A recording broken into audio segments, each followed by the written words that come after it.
बेटी मैं चल रहा हूँ और हमसे कुछ वरदान मांग लो। आपका अन्न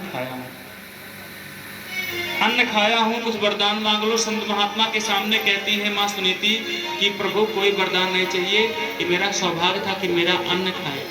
संत महात्मा और ब्राह्मण को व्यक्ति ऐसे शौक में नहीं खिलाता है, अन्न दोष लगा रहता है। इसलिए संत महात्मा और ब्राह्मण के अंदर केवल भगवान इतनी कृपा दिए हैं कि आपका अन्न खा करके आपके अन्न का दोष वो मिटा सके।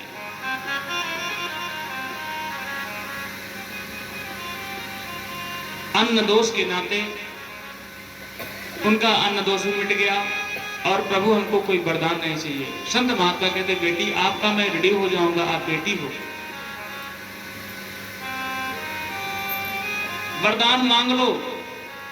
माँ सुनीति कहती है प्रभु हमें कोई वरदान नहीं चाहिए, लेकिन मैं मांग रही हूँ कि जैसे भगवान की कृपा से मुझे एक बालक हो गए हैं। जब तक बालक नहीं था मैंने अपने पति से कहा दूसरी शादी कर लीजिए, नहीं किए। मेरे इच्छा के खिलाफ बाद में वो शादी कर लिए। संतान ना होने के नाते मुझे घर से निकाल दिया गया।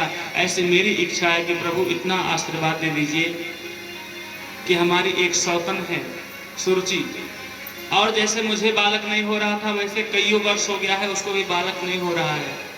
आप इतना कृपा करिए कि हमारे सौतन राजा उत्तानपाद की दूसरी पत्नी सुरुचि हैं, उनको भी एक बालक हो जाए। नहीं तो राजा जी का अगर मूड कहीं बदल गया तो उनको भी छोड़ देंगे। हम तो सह ले गए दुख दर्द, लेकिन वो नहीं सह पाएंगे। उन्हीं की वजह से हमको घर से बाहर निकाला गया। उनको भी एक बाल गोपाल हो जाए, इतनी आशीर्वाद है। ये सुनी थी।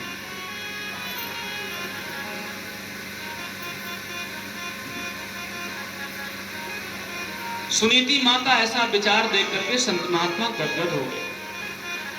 कहते हैं कि बेटा मैं आपको आशीर्वाद दे रहा हूँ, बालक उनको होगा, लेकिन सारा सारा आशीर्वाद आपको लगेगा, क्योंकि आपने जगत कल्याण के लिए ऐसा किया है। और बंधुओं माताओं, जगत कल्याण की बात कोई भी धरती पर ले किसी भी जाति की है, जाति है मानते हैं, जातिवादता ना फैलाएं, जातियां हैं। भगवान स्वयं कहते हैं चतुष्य वर्णम सृष्टम गुण कर्म विभागशः। भगवान स्वयं चारों वर्णों को कर्म के परिप्रेक्ष्य में सभी वर्णों को विभाजन किए हैं। चातुष्य वर्णम मम सृष्टम, सृष्टि मेरे जो अधीन है, जिसका मैं प्रपंच बनाया हूँ, उसमें चार वर्ण जो मैं बनाया हूँ वो सब मेरा बनाया हुआ है। किसी ब्राह्मण को कोई दोष नहीं देगा। और गुण कर्म विभाग से माने अलग अलग।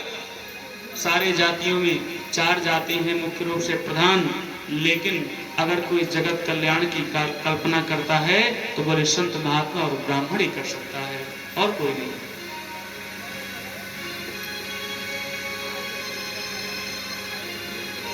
इसलिए संत महात्मा की वाणी सुनकर के माँ सुनीति बहुत प्रसन्न हुई।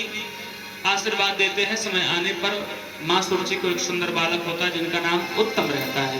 बोले उत्तम जी महाराज की जय। उपदेश करती है माँ सुनीति की बेटा अब आप जाओ वन में तपस्या कर लो। नहीं तो माँ सुनीति सुनेंगी सुरुचि तो गुस्सा हो जाएंगे, अभी बेटा गया नहीं।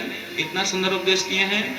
आज रोते हुए श्री ध्रुव जी महाराज जाते हैं वन में भगवान को प्रकट करने के लिए। कहते हैं श्री राम जय राम जय जय राम,